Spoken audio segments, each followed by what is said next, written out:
Salut à toi, routier passionné. Bienvenue dans la nuit noire, plateau de la cavalerie. Je suis seul au monde. Je suis serein, je suis calme. Ça fait que 1h15 que je roule, et déjà mon premier teubé.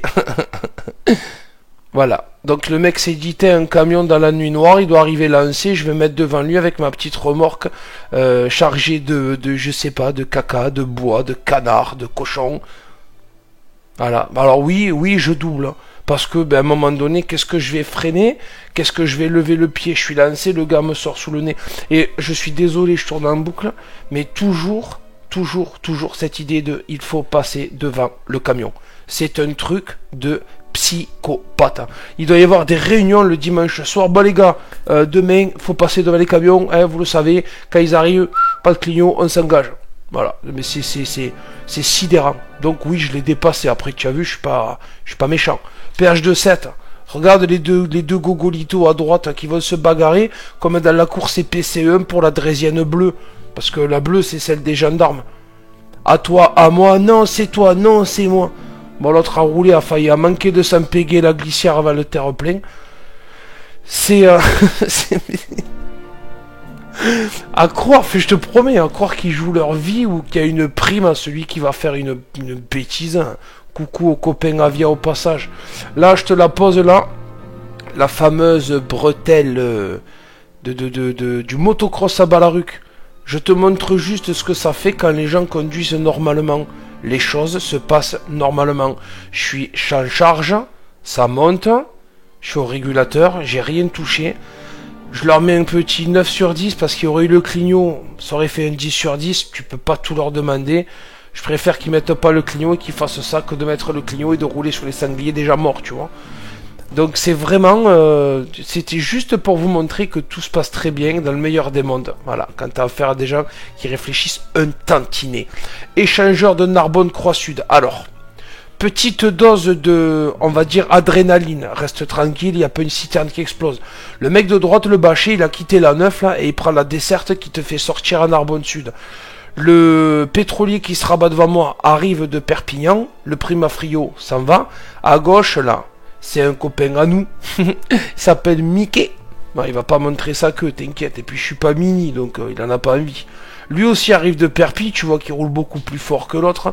Moi j'arrive, je sais que je roule plus fort que lui. Mais il y a du monde qui arrive. Donc, dans l'ordre des choses, je laisse la distance, je me mets un peu plus bas que ma vitesse de croisière. Le Van Overveld, il va arriver fort. Il va doubler le pétrolier. Et là j'ai un espace. Donc moi je vais m'engager derrière le Van Overveld. Et je vais dépasser... on va dire, normalement, tu vois, après le petit moment, entre guillemets, alors encore une fois, j'insiste, de tension, mais vite fait. C'est pour dire que voilà, t'as beaucoup de monde qui arrive au même endroit, il y en a qui roulent pas, il y en a qui roulent, l'autre arrive lancé et machin. Bon, là on est repassé sur 3 voies, il y a que la bretelle d'insertion qui est très longue, donc censée être super rapide, qui sort de Narbonne, qui va direction Béziers. Là, je suis en mode dépassement normal. Je vois que je vais rattraper le Van Overveld et mon copain le SLT. Et puis là, dans mes rétros, il y en a un qui arrive de Perpi qui s'est dit exactement ce que je viens de te montrer. Je vais pas attendre. Je vais pas lever le pied pour laisser le fluide s'installer. Et ces mecs-là, je les appelle les left lane bandito. Parce qu'autant left lane bandito, c'est quand tu es au milieu, pour moi, que tu doubles à peu près tout le monde, mais lui c'est carrément voie 3. Après je m'en branle, c'est son permis, c'est lui s'il se fait croquer, bon si ça frappe ça va faire du méga dégât parce qu'il emporte les 3 voies. Je te laisse lire la plaque, tu te fais ton idée, c'est un Slovène. Voilà, en Slovénie ils ont le goût du risque. Maintenant, je m'en fous, c'est comme nous quand on double des fois, bon ben t'es un peu ric-rac-en-heure ou l'amplitude, ou alors quand voilà, le timing est un peu chaud, bon ben tu doubles des camions qui supportent pas les plaques oranges.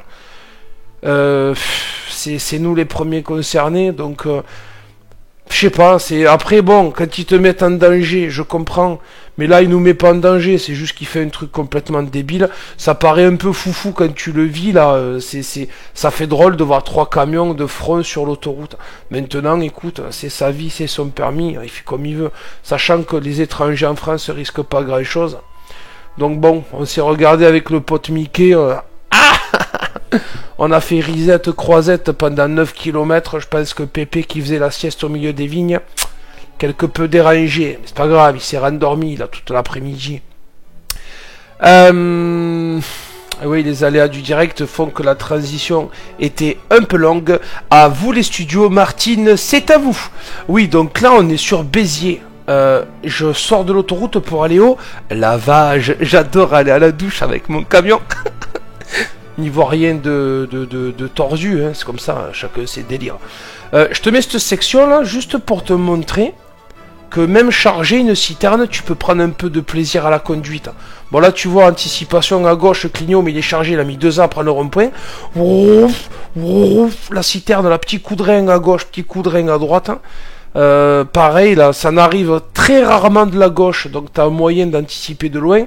À droite, c'est une bretelle qui sort du contournement de Béziers, tu vois très loin qu'il n'y a personne. Là je la prends quasiment tout droit. Trajectoire, oui je me la pète. Et alors, je t'ai déjà dit, on est en hiver, les fleurs se font rares. Si je m'en envoie pas, personne m'en enverra.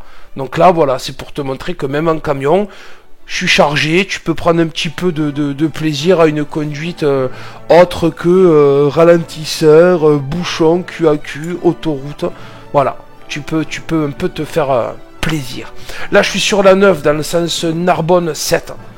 On arrive à la bretelle Béziers-Ouest. Tu sais, ces moments où tu vois les véhicules, tu l'anticipes avec l'expérience.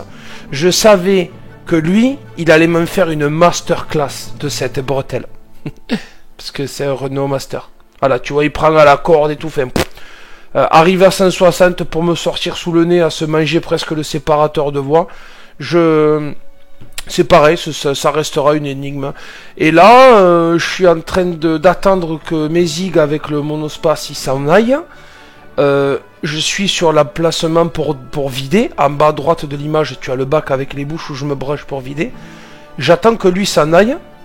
Et là, t'as Thierry qui sort la moto, qui se met là pour faire le plein. Ça veut dire que quand le monospace va se barrer, je vais être coincé par lui. Mais à ce moment-là, moi, je vide jamais. Alors, j'ai pas voulu klaxonner avec les trompes, parce que sinon, devant, il fait un AVC. J'ai mis un coup de sifflet, j'ai fait oust la langouste, là. Moi, je suis là pour vider, en fait. Alors, il m'a regardé, mais... Enfin, je sais pas, il est passé vraiment dans un mouchoir de poche. Hein. Bon, tu vois, après, il aurait pu rester là, je descendais, et puis Dieu sait ce qui allait se passer. Mais non, il s'est barré, donc moi je peux me placer pour aller vider. Mais tu aucune réflexion, le mec se pose aucune question. Il est passé entre le bac, le coffre, les pistes, juste pour me griller la place, pour faire ça. Je sais même pas s'il a eu conscience qu'il allait me faire chier en me grillant la place. Bon. Quoi qu'il en soit, ne respecte rien, mais respecte tes amis des routiers. Bonne roulade.